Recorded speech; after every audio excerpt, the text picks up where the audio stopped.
Halo semuanya, Solusi Riuh di sini. Selamat datang kembali di channel kami yang selalu berusaha memberikan tips keuangan. Seperti biasa, rekan saya akan menjelaskan info yang akan kita bahas. Bosan dengan gaya hidup dari tanggal tua ke tanggal muda? Ingin terbebas dari siklus keuangan naik turun pasca gajian? Rupanya, rahasianya bukan cuma soal berapa banyak uang masuk, melainkan bagaimana mengelola uang yang mengalir keluar. Jim Rohn, filsuf bisnis ternama, pernah berujar, kebiasaan mula-mula terasa ringan, lama-lama jadi sangat berat untuk dihentikan. Mari kita bedah 5 kebiasaan umum yang biasa menyedot isi dompet usai menerima gaji bulanan.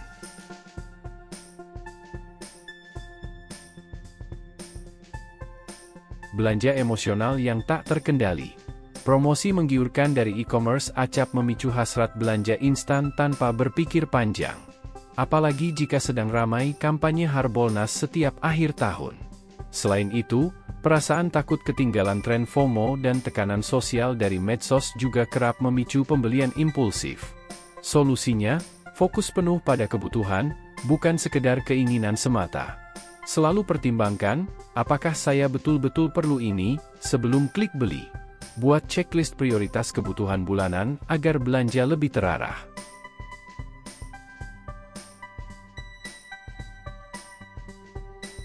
Mengabaikan pengeluaran non-rutin yang terlanjur menumpuk.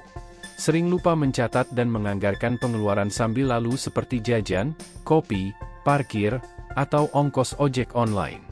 Lama-kelamaan, pengeluaran kecil ini menumpuk dan menggerogoti anggaran bulanan tanpa kita sadari.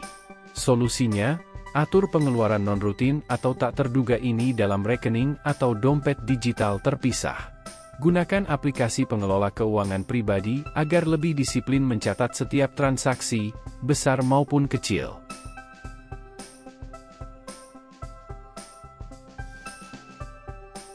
Tidak memiliki dana cadangan atau investasi untuk masa depan.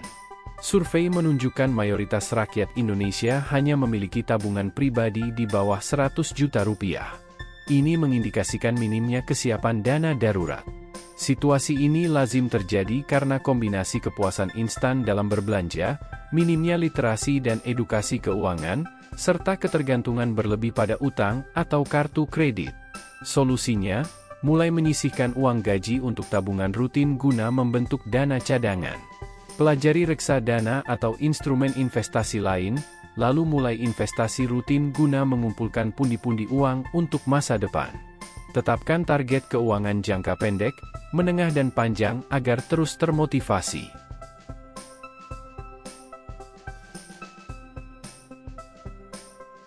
Sering menunda atau lupa bayar tagihan bulanan. Banyak yang sering lupa membayar tagihan bulanan tepat waktu karena sibuk dengan rutinitas sehari-hari. Apalagi jika sudah menumpuk, rasa enggan atau takut menghadapi nominal tagihan yang besar kerap menunda niat untuk segera membayar. Kelalaian ini berujung pada denda telat bayar atau bahkan berdampak buruk pada skor kredit individu. Solusi praktisnya adalah manfaatkan reminder otomatis dari bank atau aplikasi pengingat bayar. Kelola semua tagihan bulanan dalam satu tempat agar lebih mudah di-tracking. Disiplin membayar tepat waktu tanpa penundaan.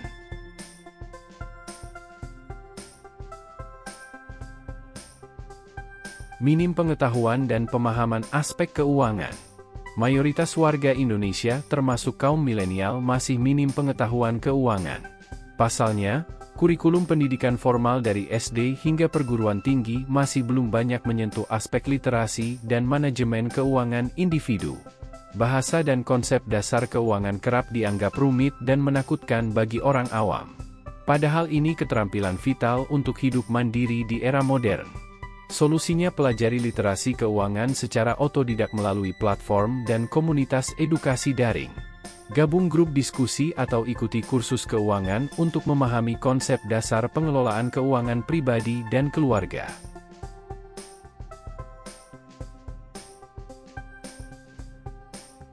Dengan mengubah tabiat buruk menjadi kebiasaan bijak mengelola uang, meraih sukses finansial di masa depan bukanlah sekedar mimpi belaka.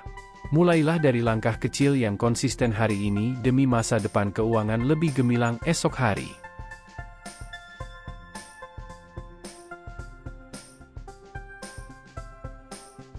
Itulah penjelasan dari rekan saya tentang tema hari ini. Semoga bermanfaat untuk teman-teman keuangan. Terima kasih sudah menonton video kami. Sampai jumpa di video solusi berikutnya. Tim Solusi Riu pamit undur diri. Dan salam keuangan.